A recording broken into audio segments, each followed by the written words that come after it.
But I think probably the biggest mistake I see currently, like right now, this year, is that our organizational leaders are still evaluating AI as a set of tools. Welcome to the Ministry at Scale podcast. I'm your host, Chad Williams. Join us as we discuss trends, learn from experts, and share practical tips about how to help your ministry multiply its digital impact. This podcast is being sponsored by 5Q and our new Launch AI service. Your ministry is already feeling the pressure. Everyone's talking about AI. Your team's experimenting with tools, but nothing is connecting to real, measurable impact. Well, Launch AI changes that. It's a dedicated leadership team for your ministry built on human-first, AI-empowered framework. So every decision honors your values, earns your board's trust, and actually moves the mission forward.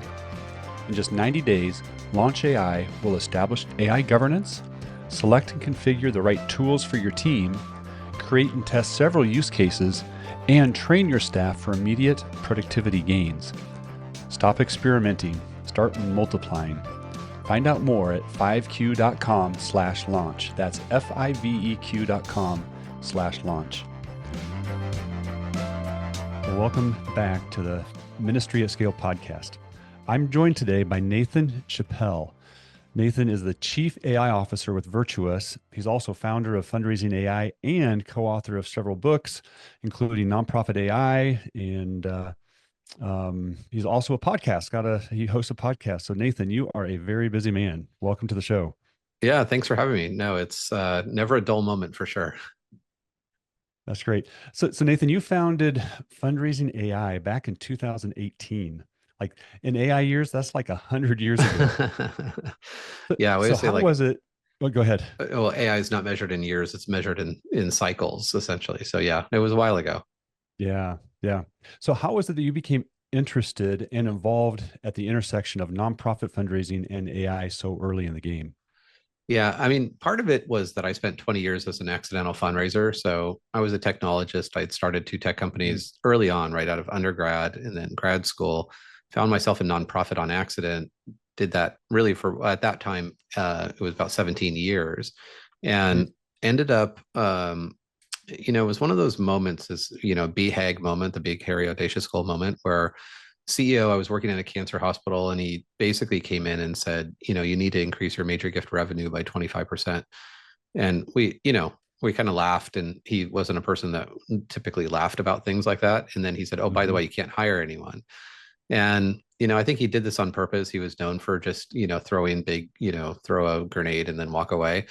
And it made me really, I'm competitive, and I was a technologist early on. So it made me really think about like, what is the private sector doing in AI, and could this transform how we think about fundraising? And so 2017 started a process building the first algorithm to predict generosity, which led to getting later on 2 patents on that process. But it really challenged what we thought we knew about fundraising, which was like most people were thinking that wealth was related to generosity, and we proved that wealth was less than 10% indicative of generosity. And then, in 2018, our first algorithm, which is really crude by today's standards, it took us from 0.6% response rate to 2.5% response rate in our very first crude test. And I thought, this is That's huge. right. This is like formative, and this is going to have huge implications on our sector. And I started working like, thinking about what does it mean to be responsible with this type of technology? And so that's where the origin of Fundraising AI really came from, which is like this, oh no moment. Like, this is going to be amazing and transform everything, but it also has significant challenges associated with it, like in terms of like bias at that time, privacy, security, and things like that, which we then worked hard to mitigate. But yeah, that was really started me on the responsible AI kind of movement. No, and that's led you up to working with Virtuous, and you just released the 2026 Nonprofit AI Adoption Report. Yeah. So, just talk to me. What's one surprise that you found? Because you've been doing that report for a couple years, a few years, if I'm not mistaken. And Yeah, what? we've done it in different forms. Yeah, we because we did a report, an AI adoption report in 2019, I think, or 2018. Like it Okay. was just really Hmm. interesting and like virtually no one using it. So, Yep. surprising, unsurprising, 92% of nonprofits are using AI or nonprofit professionals. We interviewed was 346 nonprofit organizations. So 92% are using it. Only 7% are seeing strategic benefit from it. Hmm. I don't know that that surprised me either. I think the data was like 51 or 52 or 53% have an AI governance policy. That was surprising to me, actually. Surprisingly high or surprisingly Hi. low? Yeah, I Okay. still Hmm. actually question whether our question was overly broad. Like, have you Hmm. ever thought about governance once in your life, or do you have a policy that's been reviewed and approved? Because when I informally poll people on the Hmm. nonprofit sector about AI governance, it's never more than like 20 or 30%. So Hmm. um our sector is just starting kind of the journey. So but it Hmm. would I think the end result of that report was that we got deep into that 7%. So of course it's like Hmm. 92% are using it, 7% are seeing strategic benefit from it. I Hmm. just dove into the data along with our team and started getting really curious about like what are the things that the 7% are doing differently. That's a great question. And that allowed us to create a framework, a 6-step framework of things that we saw just consistently. And maybe this was a little surprising too. Like none of the 6 steps really cost a lot of money.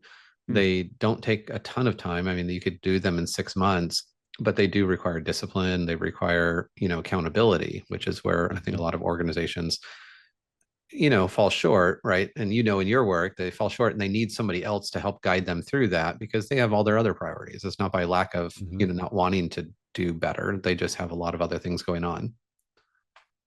Hmm. So you mentioned the six step framework. Could you just highlight like what does that look like? What are some of the steps that you've identified? Yeah, and again, they're not rocket science. And things so Hmm. things that you would already know. I know in your practice you work in the same kind of domain. And so number one, two, and three are all kind of interrelated, but the 7% of organizations that are really thriving in AI are setting up a multi-stakeholder team that is Hmm. not IT led, right? And so, Hmm. it's essentially they're moving AI out of IT because it's a universal horizontal or a horizontal enabling layer. It runs across all functions Yep. of the organization, not just IT. So that's number one. And the only reason that's number one is because number two and three are dependent on it. AI governance, which is Hmm. essentially just saying, look, we'll use AI when it aligns with our values, and we won't use it when it doesn't align with our values.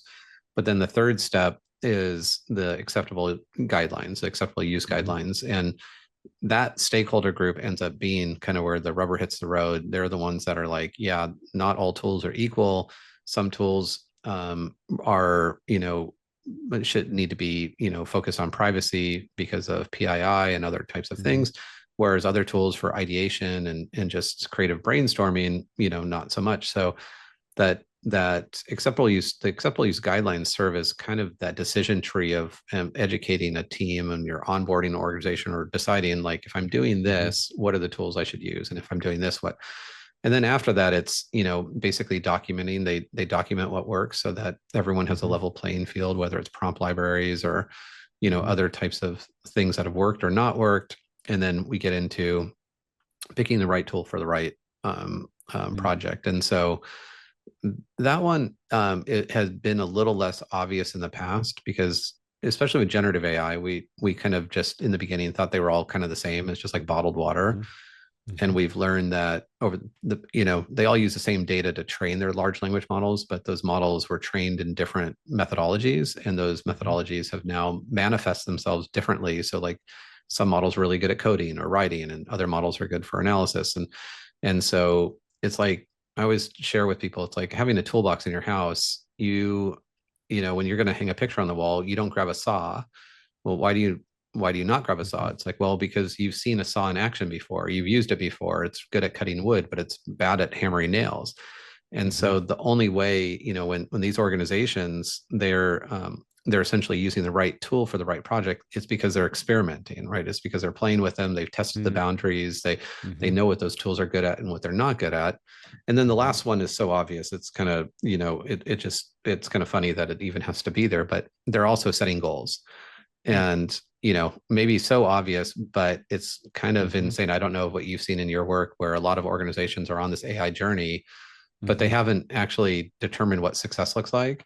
And Mm-hmm. so whether it's Mm-hmm. efficiency or it's reducing like some mundane work or whatever it might be, you never know. What is the quote? Like, you don't know when you're going to get there if you don't know what success looks like, or whatever it is. Yep. You can never be Yep. successful if you don't know what success looks like.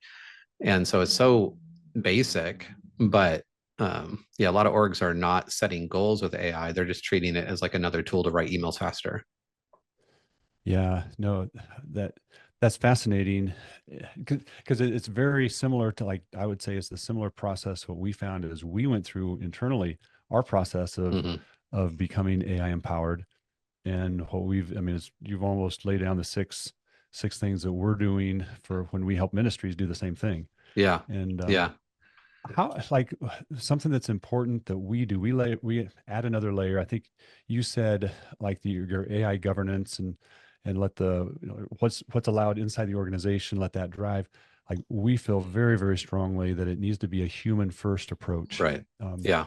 and I think the responsible AI, everything you're talking about earlier, how do you weave that in? Like, how do you help an organization become, we would call it human first? You were saying responsible. How do you Yeah. weave that in as you're interacting? Or what have you seen in the data as far as that side of it, the responsible AI?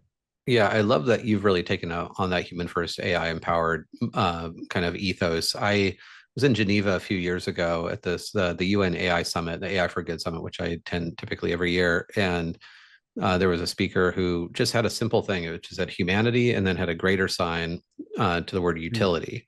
And it mm, just really, it stuck with me. It was just like the only thing he had on the screen is like humanity is greater than utility. And I really started to think about this and think about it mm, in juxtaposition to the private sector. So we look at like Google and every financial institution who's quote unquote AI first. Like they mm-hmm, declaratively like AI first. Shopify won't do anything unless AI, you can prove that AI can't do it. They won't increase a budget. They won't hire an FTE unless you can mm-hmm, prove that AI couldn't do that. So AI first makes a lot of sense if you're exchanging money for products or services.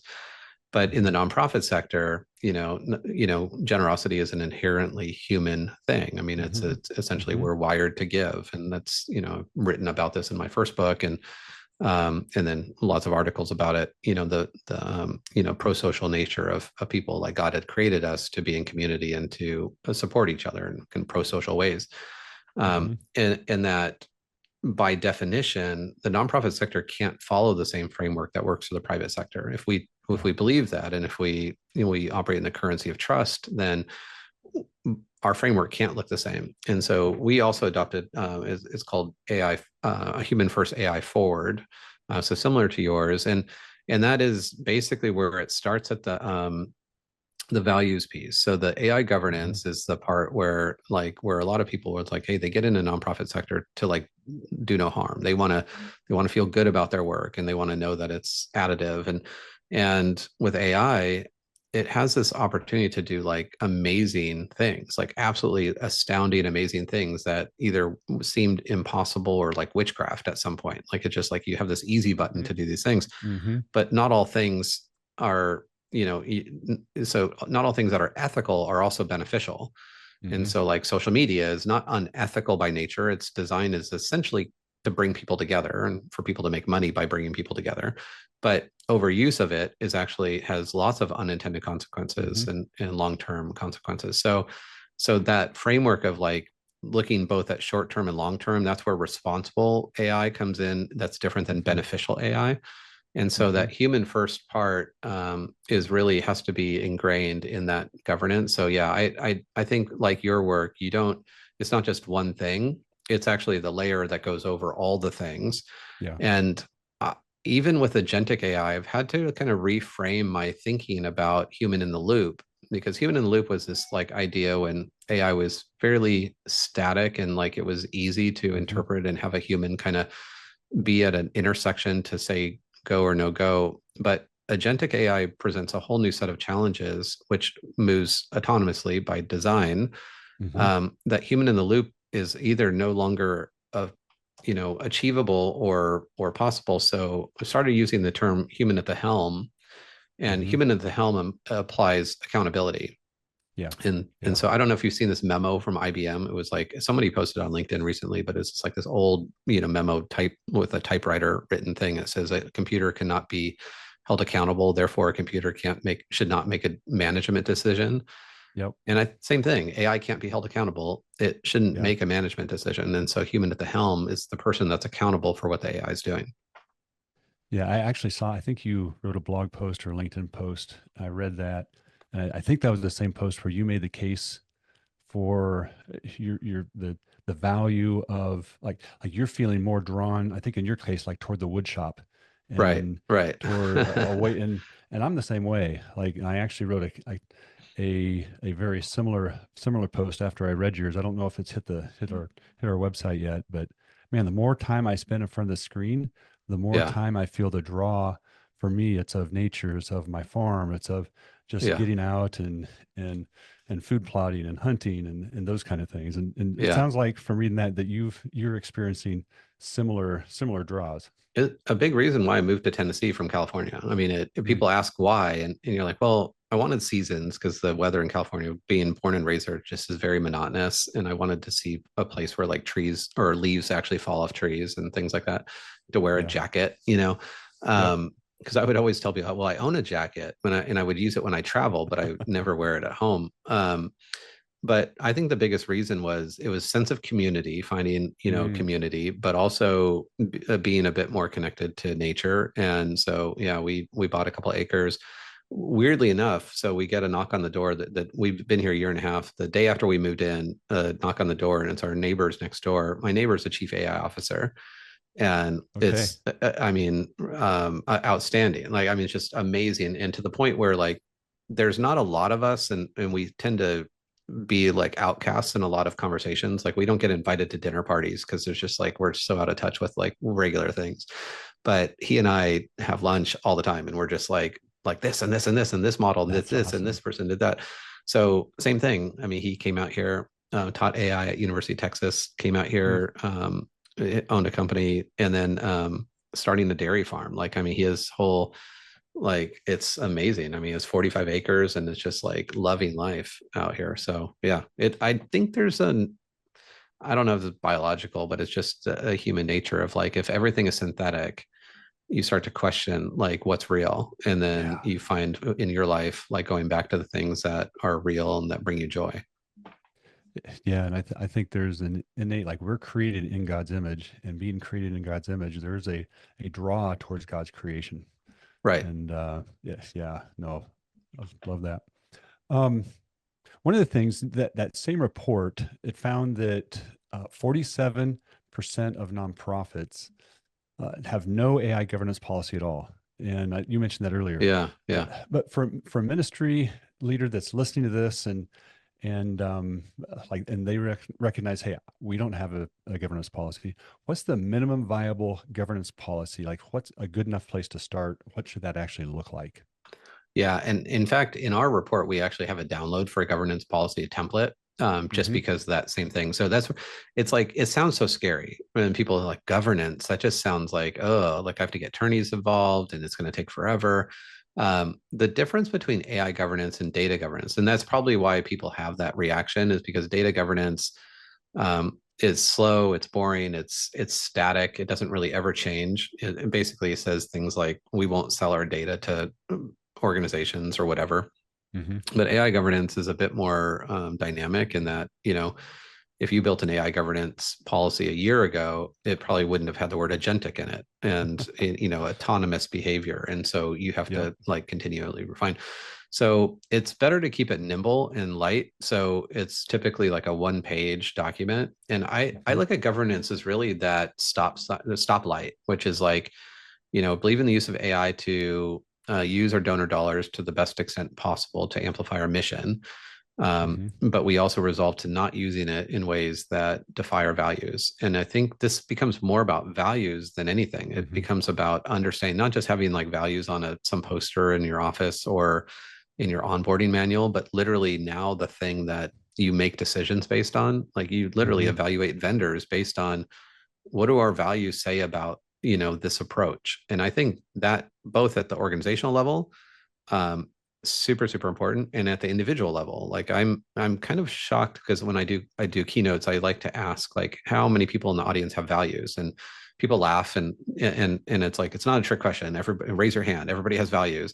How many people have their values written down? Written down. And it's Yeah. like 3 to 5% usually. And so Mm-hmm. this becomes a really well, opportunity, challenge, and gap, I guess, because like as you're presented with technology that knows something about everything and can seemingly do anything, how are you basing those decisions? Just on a whim, or just on what feels good, or based on what you believe as either an organization or individual? And so governance just gives Mm-hmm. you that peace of mind, and for your staff to like lower the tension, breathe, to know that AI is here, and it is a moral imperative to use it to amplify mission, but you're not going to compromise the values that your organization is built on. And so I think that's the biggest thing that governance does. So I think it's like top priority. I mean, it should be like the top thing. Yeah. Yeah. No. And I think the other thing that we've seen as we're working with organizations that some people, there's still an aspect of fear, like people inside the organizations, we don't know what we can do, what we can't do. And just working through that process Mm-hmm. lets people know where the boundaries are. And so that actually gives them room to play. Does. And Yeah. we've seen actually more people adopted inside the organization, not just because they know where the lines are now. And that it's actually freeing rather than being constricting, the policy becomes freeing for them. Yeah, I love that. I mean, and it's great that you've been able to see that. I've witnessed the same thing. And the opposite, right? If you didn't have governance Mm, and you're like, you know what, we just want to be the most technically advanced, creative, whatever organization possible. And I've seen that too. And inevitably what happens in a year or 2 years is that you've unleashed chaos on the organization, that the internally, because I've ended up interviewing a bunch of the people who are just then deep in AI at that point, and they're feeling like without governance, they're feeling like I'm afraid of creating reputational harm. I'm afraid of getting hmm fired. I'm afraid that what I'm doing is not allowed. And so governance, just to your point, gives everyone that moment to like breathe and be like, okay, like hmm what we're going to do is grounded. And now I have more of that ability to play and to like, I have the authorization to go and play and experiment and test the boundaries. Yeah. Yeah. So on the governance side, when now thinking about adoption, like what are some of the most common mistakes you've seen ministries and nonprofits like making as they're stumbling through the AI adoption phase? I guess that's that's a good question, and it's probably changed a little bit over a period of time. I would say in 2026, we're looking at, adoption is no longer an option, right? hmm So it used to, and now it's like move from adoption to acceleration. So it's like, what are we actually going to do with our adoption? But I think probably the biggest mistake I see currently, like right now this year, is that our organizational leaders are still evaluating AI as a set of tools. And even from like a budget line item perspective, like they're just like, oh my gosh, like, do we have to spend mm $20 a month per person? Like that just hmm seems like a lot for a set of tools, rather than looking at it again as this horizontal enabling layer around that allows you to rethink everything you think you know about your business. Yeah. And I started pondering. I started at .com in 97, 96, 97, which is like hmm early on, the first company to sell skis on the internet, which is like, because I That's was awesome. passionate about skiing. And I'm like, why not? Like I was young and naive and foolish enough. And I learned never turn your hobby into your business, because that just makes it not fun. But early days of internet was interesting. When I moved into nonprofit, I remember the moments where we're like, should we have a website or should we not have a website? Mm, It's like really expensive. Like we have to hire someone, and like what's the benefit we're going to get from it? hmm And now, I mean, who even knows their internet budget? Like, internet, like hosting, all of your like updates and management of your website, hmm what you push through it and to keep it secure and all the things. Those are just a cost of doing business, like a Yeah. minimum cost of doing business, to the point where like no one even knows how much they're paying anymore. Usually they're just Yeah. like, it's just like you have to do it.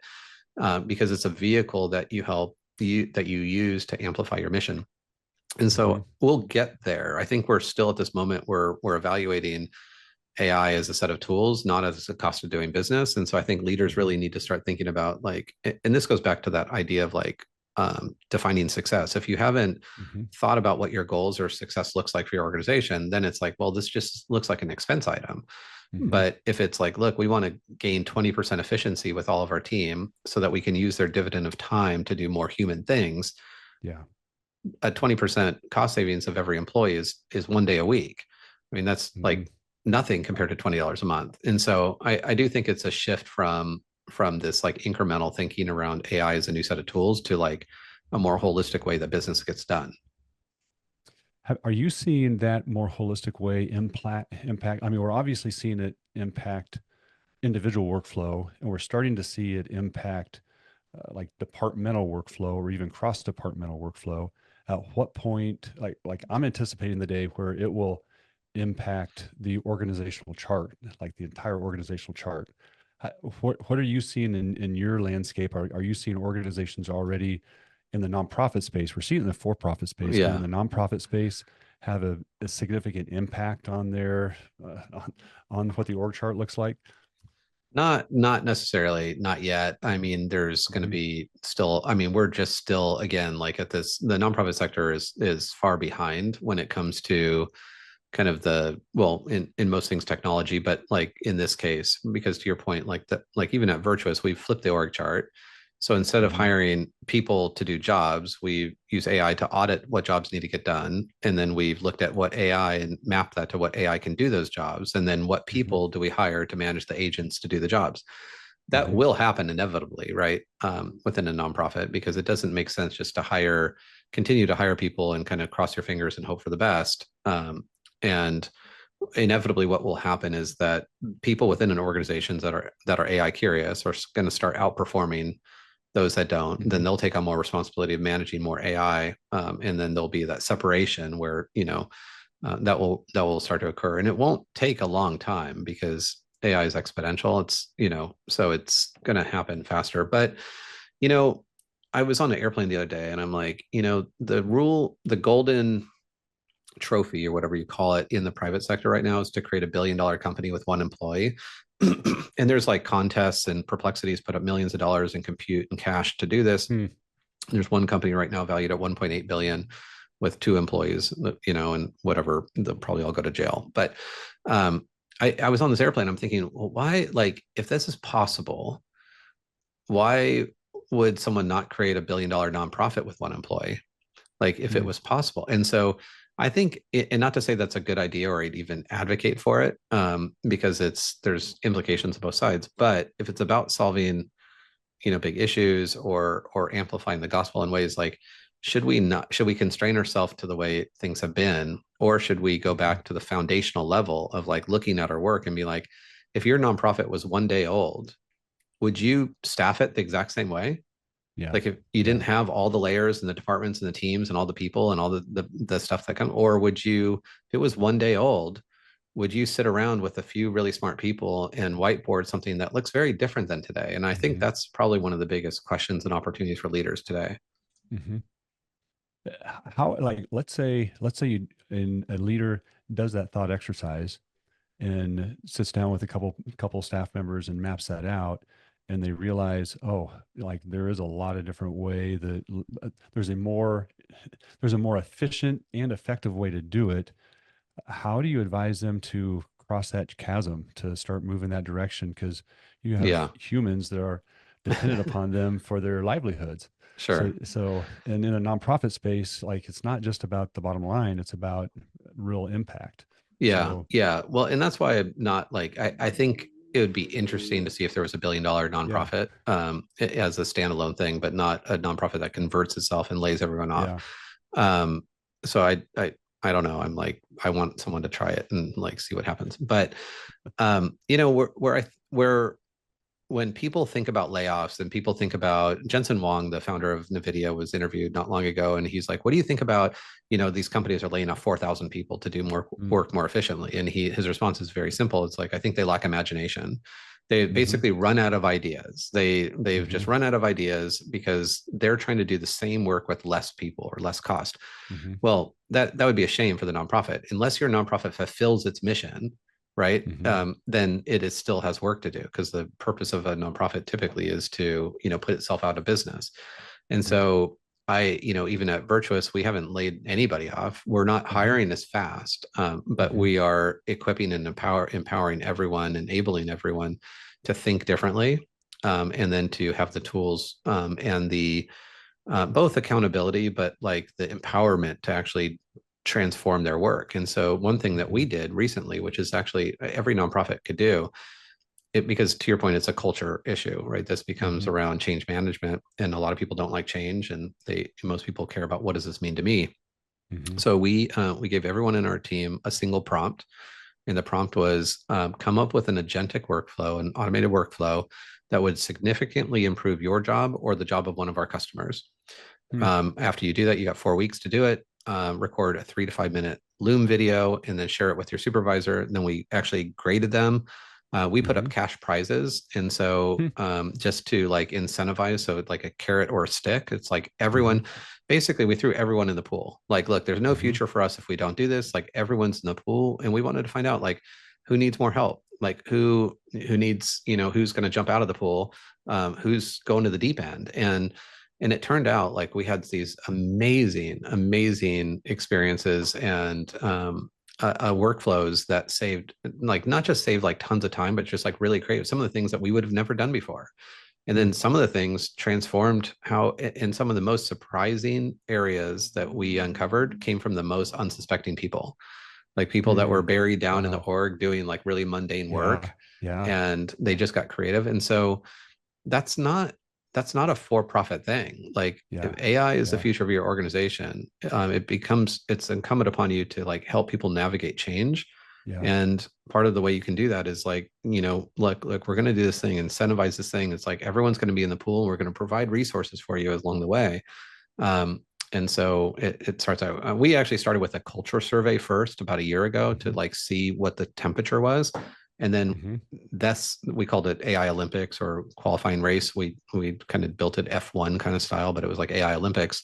Mm-hmm. We did that as a result of the survey, because the survey Mm-hmm. was like mixed. It was like, well, some people are like deeply in, some people are curious, some people are anti. Yep. Um, and so I think you just have to kind of build this into how you operate today, if you're Yeah. serious about unlocking the potential of AI for your organization. No, that's great. So just that is an awesome exercise. I mean, if you're listening to this podcast today, I would encourage you to take that back to your executive team and say, hey, what would it look like to do this? Yeah. Could you just give an example of what was one or two of the things that came out of that Yeah, experiment? it's so crazy. I mean, now we have like 200 videos, sorry, with 200 people, Okay. and so Yeah.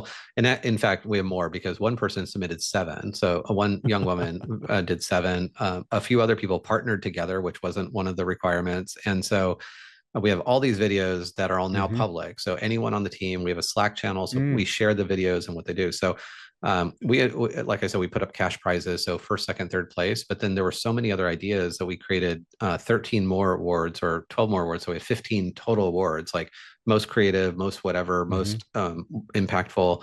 Um, the it's interesting, because we're a software company. You would think that the engineering team would be so far Mm. ahead and they would have won this, like, 1, 2, and 3.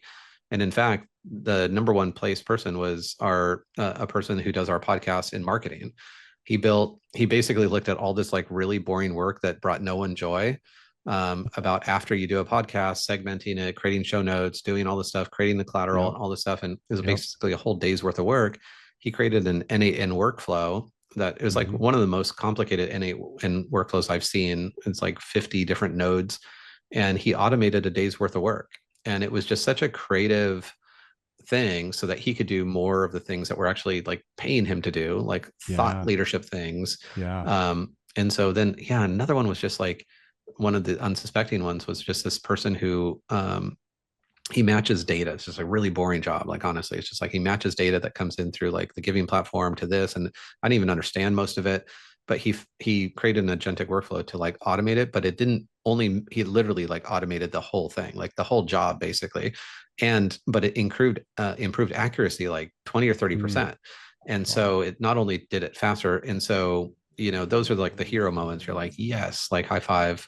So yeah, it is really cool to see. And so every organization would look different, but I would challenge people to not think about like, oh, it's going to be an IT thing, or it's going to be Yeah. some kind of mundane finance thing. Even it's going to be something that you're willing to look at your work at a foundational level and be like, why do we do this thing? Like, Yeah. this does not bring joy to anyone. Like, is there a way to use AI to offload the things that don't bring people joy?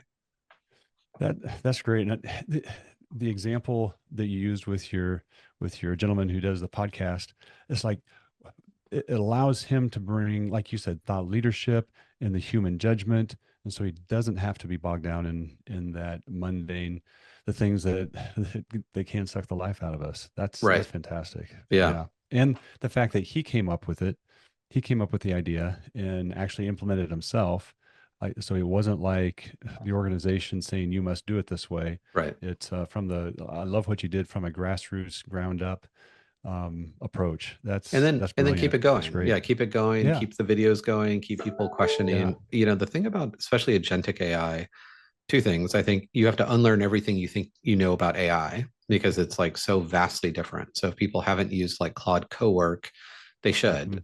But you Hmm. have to unlearn what you think AI is, which is like writing a faster email or whatever, Hmm. like, using it for a little creative brainstorming. Agentic just is so far beyond that. And so I think that's part of it. And then the other part of it is that once you see it and what it can do, you can't unsee it. So even my Hmm. admin did an agentic workflow, and all of a sudden her first reaction is like, oh my gosh, I'm going to get, like, I can be replaced. And then she immediately realized, like, because it could do the work that used to take her a long time, but it didn't bring her joy. But then she's like, well, actually, I can serve the organization in higher level capacities. Yes. And Yes. so she came to her own realization within like the same 30 minutes. And so Yeah. I think once you see it, you can't unsee it. And that's Yeah. super powerful for organizations to be willing to go through this exercise. No, that's good. As we know, the AI landscapes is moving super fast.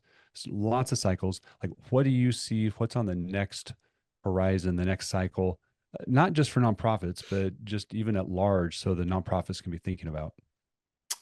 I mean, there's the before 5 o'clock conversation, there's the after 5 o'clock conversation. So, one of which is probably better with like a glass of bourbon or something. But I would Yeah. say, because there's just so much, right? There's just so much going on in AI and a lot of Yeah. unknown in terms of how things go. I think more broadly, like agentic AI we will look back at like 2022, 2023, the origins of generative AI, and we will laugh. Like, we'll be like, that, I just can't even believe how bad that was. And that won't be like 10 years from now. So in, Yeah. 2027, most bets are on artificial general intelligence Hmm. coming in AGI. 2027 to early 2028. Um, and some would argue it's already here, essentially is PhD level intelligence in every subject domain on the Hmm. planet. um, it's I think what will happen more broadly is a separation between those that do and those that don't. The Hmm. divide, like we always know, the digital divide, and historically it was like people had the internet versus don't have the internet. But the digital divide in AI will be a chasm, and it will happen Hmm. faster because those that use AI will outperform those that don't. And that goes with organizations and people. Hmm. And that's in 2026 creating a lot of this tension of like the FOMO is now becoming fear. And like, Hmm. it's like, now I'm like, oh, I'm actually, what do I need to do? Um, Hmm.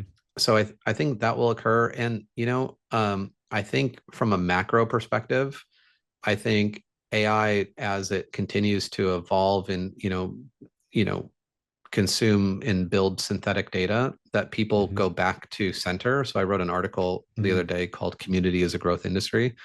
Hmm. It actually was a result of after I made a pastor cry, who was, I mean, he asked me to meet with him for coffee, so it wasn't my fault. But it was like he was overwhelmed with like just all the stuff and what Hmm. AI meant, and he's a community builder.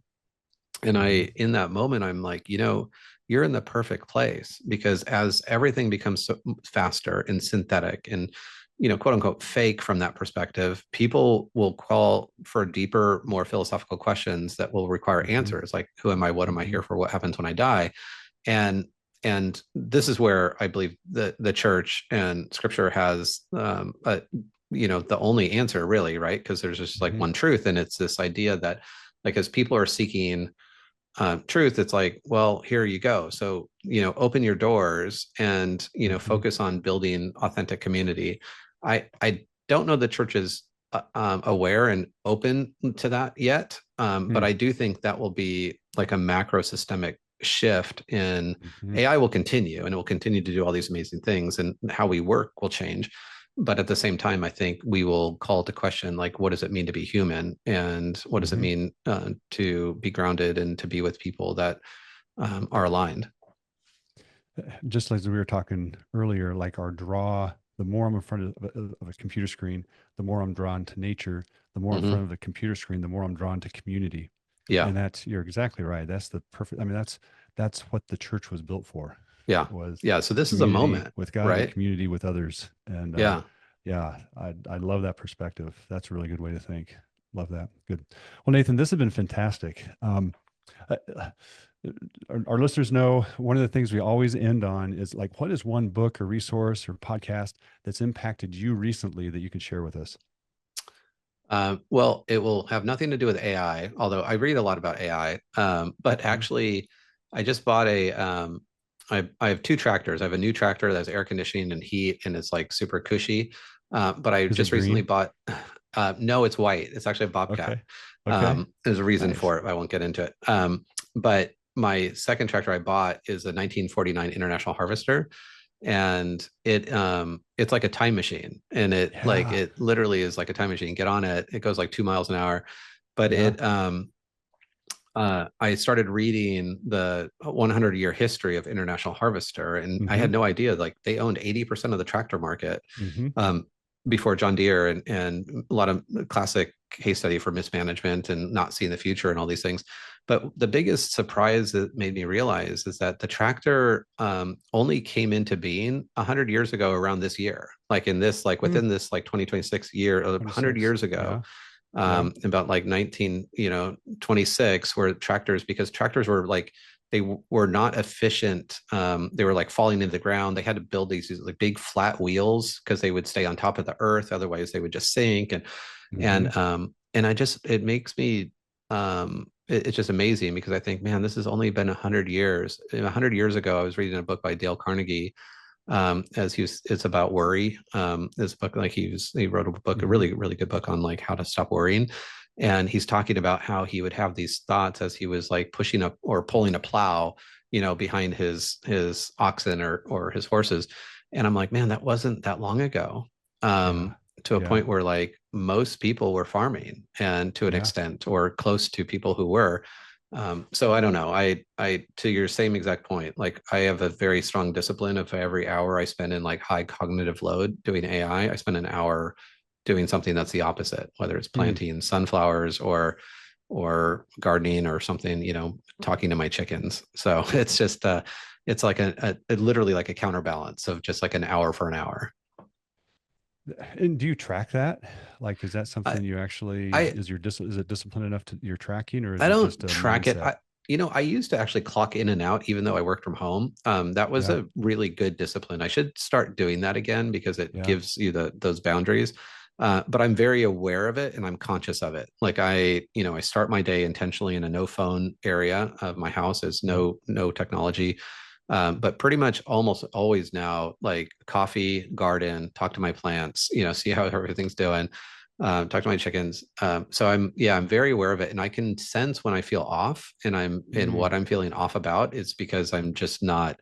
I'm just like, the lure with AI is that you could start pulling all-nighters, because everything is possible, especially for an Yeah. entrepreneur. It's really Yes. hard, because you can end up with this entrepreneurial overwhelm, because now Yep. everything is possible, and you have to Yep. really, if you're not good at boundaries, which I'm not historically, you have to be very conscious of it, and then just like take Yeah. account for that. That is a great word of wisdom to end on. Appreciate that.